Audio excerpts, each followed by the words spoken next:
Hello dear students, आइए आज की क्लास शुरू करते हैं। आज की क्लास में कुछ मैंने बहुत ही इम्पोर्टेंट क्वेश्चन लिए हुए हैं। आइए देखते हैं उन क्वेश्चंस को हम कैसे इजीली सॉल्व कर पाते हैं।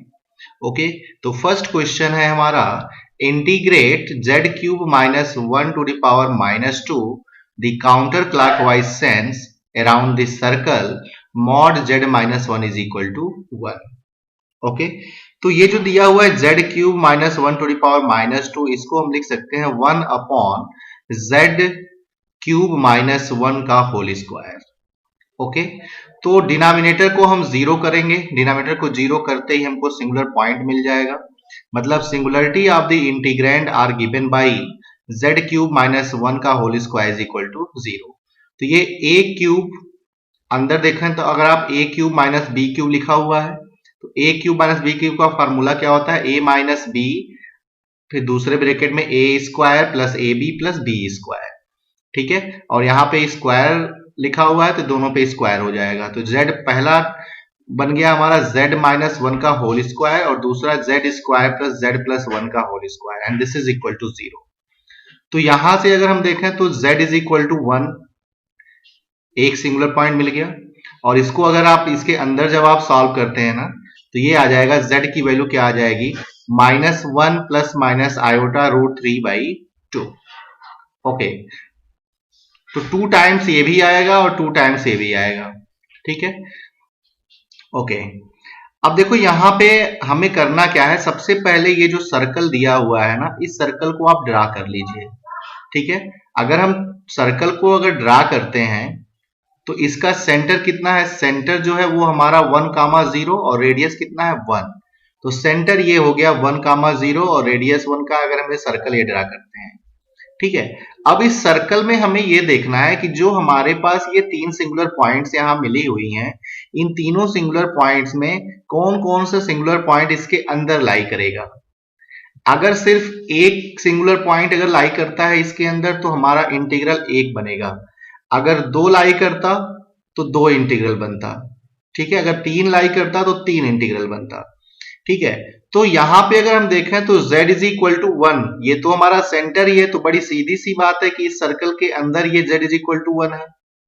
अगर हम दूसरे की बात करते हैं, जो 2 और सिंगुलर पॉइंट आई हुई हैं, तो पहला का यहां से, तो अगर हम कोऑर्डिनेट इसका देखें तो z की वैल्यू क्या क्या आ गई, माइनस 1/2 प्लस 3/2। ओके, और दूसरा माइनस 1/2 कामा माइनस 3/2। तो ये हमारा सेकेंड क्वाड्रेंट में चला जाएगा, क्योंकि x नेगेटिव है और y पॉजिटिव है, तो ये सेकेंड क्वाड्रेंट में, मतलब यहां पे आएगा कहीं। तो ये तो ऐसे ही बाहर चला गया।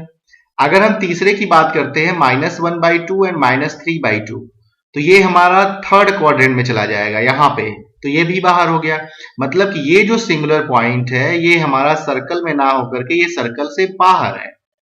ओके, तो बड़ी सीधी सी बात है कि सिर्फ z is equal to 1 singular point इसके अंदर लाई कर रहा है। ठीक है, तो हमारा इंटीग्रल बनेगा सिर्फ 1।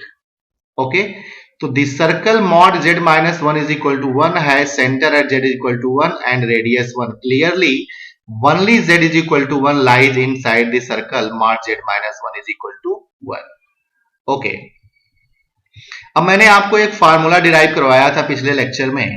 फार्मूला क्या था, f dash a is equal to 1 upon 2 pi iota fz upon z minus a का होल स्क्वायर इंटू dz।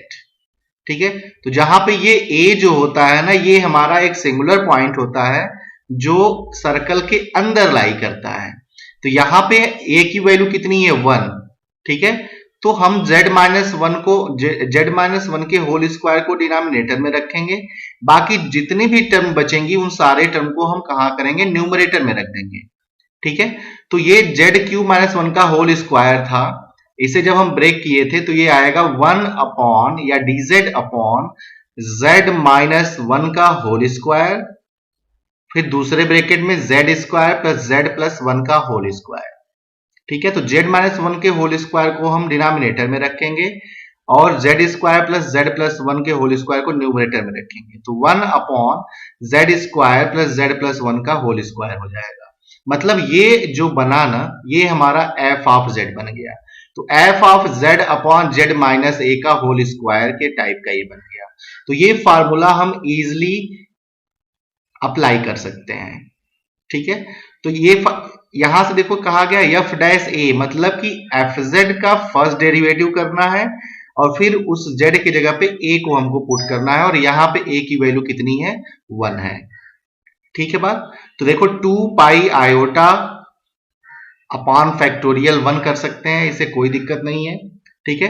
क्योंकि यहाँ पे फार्मूले में अगर हम nth ऑर्डर डेरिवेटिव की बात करते हैं तो factorial n upon 2 pi iota होता है। तो यहाँ पे एफ डैश एक ही ऑर्डर का डेरिवेटिव है, तो यहाँ पे फैक्टोरियल 1 कर दिया गया। तो ये हो गया 2 पाई आयोटा, ये 2 पाई आयोटा से इधर मल्टीप्लाई हो जाएगा, तो 2 pi iota into f dash a, मतलब 2 pi iota into f dash 1।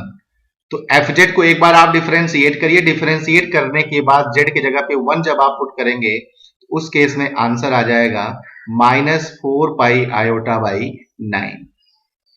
Okay, तो इस तरीके से इस क्वेश्चन को आप इजीली सॉल्व कर सकते हैं इस फार्मूले की हेल्प से।